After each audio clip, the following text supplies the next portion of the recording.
ভাতিজা না, কই যাবা? বেড়াবার নাহি? হ্যাঁ চাচা, এলাই যে বেল চলি যায়, বেড়ায় আসি। ও আচ্ছা আচ্ছা, বেড়ায় আসা ভালো। এ শুনলাম নাকি তোমার পড়াশোনা ভালো না, এখন তো মনে হইতেছে তোমার থাফড়ে থাফড়ে মেরি ফেলাই।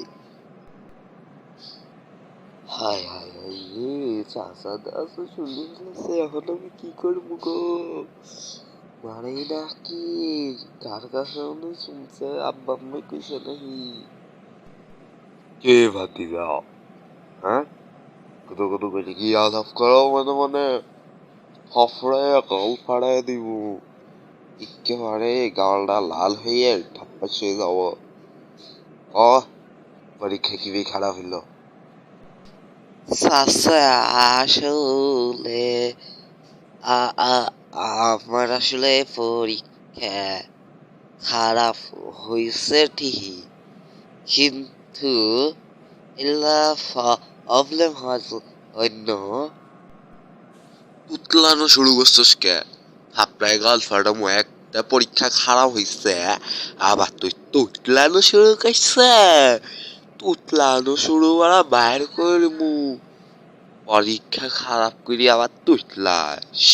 পরীক্ষা খারাপ করার সময় মনে ছিল না? চাচা পরীক্ষা খারাপ হয়েছে, তাই একবারে আমার এইভাবে বলছেন কেন? আমি আব্বা আম্মারে যাই কইয়া দিব, আমার এইভাবে বলতেছেন? আপনার কিন্তু এইভাবে বকাটা ঠিক হইতেছেন না। আবার মুহে মুহে তর্ক করস, একবারে কিন্তু এখন কিন্তু সত্যি সত্যি মারমু। বেশি বেশি বুঝস, মুহে মুহে তর্ক করস মানে? হ্যাঁ চাচা লাভ কি? চাচা চাচা করস মানে থাপড়িয়ে কিন্তু এখন গাল ফাটিয়ে দিব। যা নে, যা, তোর বেড়াতে যাওয়া দরকার নেই, একবার তো পরীক্ষা খারাপ করছস, আরেকবার বেড়াতে যাবি, যা। আস্তে আস্তে চাচা যাবেন সে।